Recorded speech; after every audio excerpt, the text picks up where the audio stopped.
बिस्मिल्लाहिर्रहमानिर्रहीम। मुअज़्ज़ज़ सामीन व नाज़रीन, अस्सलामु अलैकुम वरहमतुल्लाह। वैसे तो आपने मोहब्बत के लिए काफ़ी वज़ाइफ किए होंगे, लेकिन जो अमल आपकी खिदमत में मैं आज पेश कर रहा हूँ, आपकी दिली मुराद पूरी होने के लिए बस यही एक वजीफ़ा काफ़ी है। इस वजीफे को समझने के लिए आपने वीडियो अव्वल से लेकर आखिर तक देखनी है। सूरह कौसर का ये अमल और यही वजीफा आपकी दिली मुराद पूरी कर देगा इंशाल्लाह। और अगर आप काफ़ी वज़ाइफ पढ़ चुके हैं, आप वजीफे पढ़ के थक चुके हैं, तो भी इंशाल्लाह ये वजीफा जादू से भी आपके लिए सख्त तरीन होगा और इसी से आपकी दिली मुराद पूरी होगी।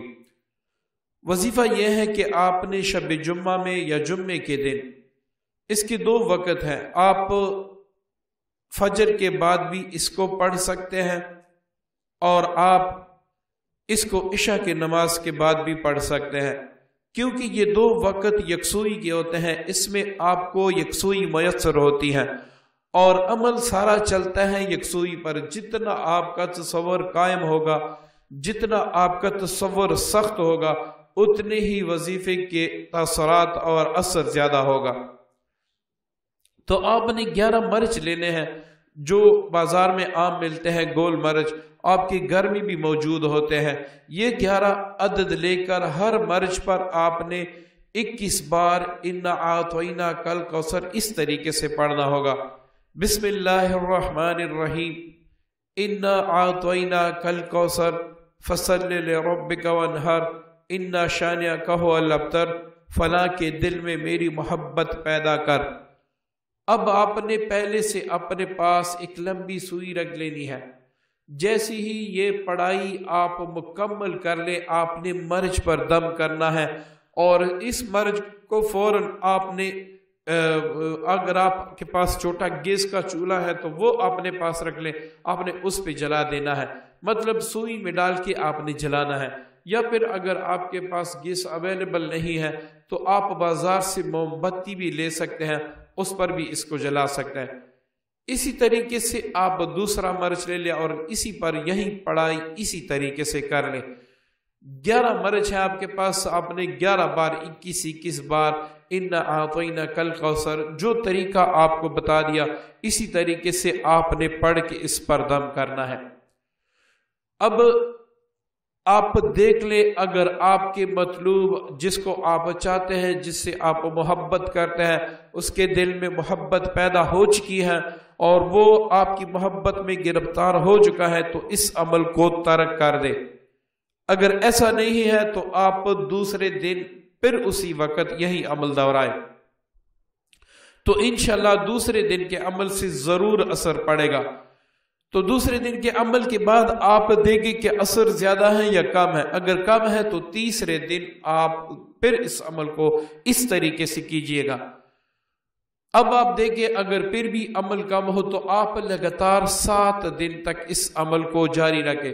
7 दिन में सवाल ही पैदा नहीं होता कि आपकी मुराद अल्लाह ताला के फजल करम से पूरी ना हो। अब एक नुक्ता मैं यहाँ आपको बता दूं ताकि आपके जहन में रहे। ये अमल आप किसी नाजायज मोहब्बत के लिए करेंगे तो इस पे आप अपना वक्त जाया करोगे, इसलिए फिर आप इस पे वक्त जाया ना करें।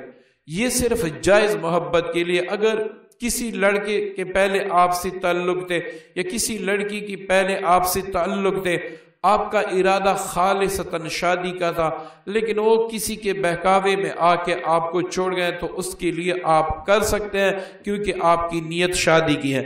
अगर आपकी नीयत शादी की नहीं है, आप खूब अपनी नीयत अच्छी तरह जानते हैं, तो इस वजीफे से दूर रहें, क्योंकि इससे फिर जो नुकसान आपको होगा शायद आप सोच भी नहीं सकते। इसी तरह बास बीवियां होती हैं, वो अपने मैके में जाके बैठ जाती हैं, शौहर का कहना नहीं मानती, या फिर गलत लड़कों से ताल्लुक रखती हैं, अपनी औलाद की तरफ तवज्जो नहीं देती, फिर जाके मैके में बैठ जाती है। तो ऐसी औरतों को सुधारने के लिए, संवारने के लिए ये अमल आप कर सकते हैं। ऐसी ही कुछ भाई जो کچھ بہنوں کے شوہر وہ ہوتے ہیں وہ جگہ جگہ پہ تعلق بناتے ہیں، لڑکیوں سے ناجائز تعلق بناتے ہیں اپنی بیوی کو چھوڑ کے، تو اس کے لیے آپ اس عمل کو کر سکتے ہیں۔ اور میں انشاءاللہ اللہ کے فضل سے گارنٹی دیتا ہوں کہ بڑے بڑے محبت کے وظائف آپ نے کیے ہوگے، لیکن یہ ایک وظیفہ آپ کے لیے کافی ہوگا، آپ کو دوسرے وظیفے کو کرنے کی ضرورت ہی نہیں ہوگی۔ بس یہ خیال رکھیں کہ جب تک آپ پڑھائی کریں اور جب بھی آپ مرج پر دم کریں تو تصور یہ کریں آنکھیں بند کر کے کہ یہ میں اپنے شوہر بیوی کے دل پہ دم کرتا ہوں اور وہ اللہ تعالیٰ کے کلام کی برکت سے میری محبت میں بے قرار ہو رہی ہے یا ہو رہا ہے۔ یہ تصور آپ کا جتنا بھی پختہ ہوگا اتنا ہی اس کے اثرات زیادہ ہوں گے۔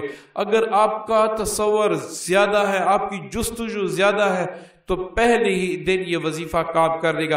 ایسے کبھی نہیں ہوگا کہ 24 گھنٹوں میں اس کا اثر واقع نہ ہو، لیکن اس کے لیے آپ کا تصور کامل ہونا چاہیے۔ دوسرا، اس کمرے میں کریں جس کمرے میں لوگوں کا اس وقت آنا جانا نہ ہو جب آپ اس عمل کے لیے بیٹھ جائیں۔ تیسری بات یہ کہ اس کمرے میں کوئی جاندار کی تصویر نہ ہو۔ چوتھی بات یہ کہ آپ اپنا منہ جو ہے شمال کی طرف کریں، قبلے کی طرف پیٹ نہ کرے اور منہ بھی نہ کرے، تو انشاءاللہ آپ جیسے ہی چاہیں گے اللہ تعالیٰ کے فضل و کرم سے ویسا ہی ہوگا اور آپ کی مراد ضرور بالضرور پوری ہوگی۔ اگر اس کی آپ نے چاند گرہن یا پھر آپ نے ویسے ہی سورہ کوثر کی زکوٰۃ ادا کیا، پھر تو انشاءاللہ 24 گھنٹوں سے پہلے اللہ تعالیٰ کے فضل سے کام ہو چکا ہوگا، آپ کو دوبارہ کرنے کی نوبت ہی نہیں آئے گی۔ اگر آپ نے اس کی زکوٰۃ ادا نہیں کی، آپ عامل ہیں، یا پھر اسی طریقے سے آپ چاہتے ہیں کہ میں دوسرے لوگوں کا بھی کام کروں، تو آپ روزانہ 313 بار سورہ کوثر کا ورد کیا کریں کسی بھی وقت، تو انشاءاللہ چند دنوں کے بعد، کچھ ہفتوں کے بعد یا پھر مہینہ 2 مہینے کے بعد اس کی تاثیر آپ کی زبان سے جاری ہو جائے گی۔ پھر یہ کام جب بھی آپ کسی اور کے لیے کریں گے تو انشاءاللہ کر سکیں گے۔ لیکن یہاں بھی میرا مشورہ آپ سے یہی ہے کہ اس عمل کو کرتے وقت آپ پہلے استخارہ کریں یا کسی عالم کا سہارا لیں کہ یہ جائز ہے ناجائز، کیونکہ اگر آپ ناجائز کے لیے کریں گے تو اس کا جو وبال آپ پہ آئے گا، جو پکڑ آپ کی ہوگی، شاید اس سے پھر آپ بڑے بڑے وظائف اور بڑے بڑے عاملین سے بھی پھر جان نہ چھڑا سکے۔ تو اس لیے اس مقصد کو غلط کاموں کے لیے، شہوت پرستی کے لیے نہ کریں، صرف اور صرف جائز مقصد کے لیے کریں۔ امید کرتا ہوں عمل آپ کو پسند آئے گا۔ ویڈیو کو صدقہ جاریہ کے نیت سے ضرور شیئر کیجیے گا، دعا میں یاد رکھیے گا۔ اللہ حافظ۔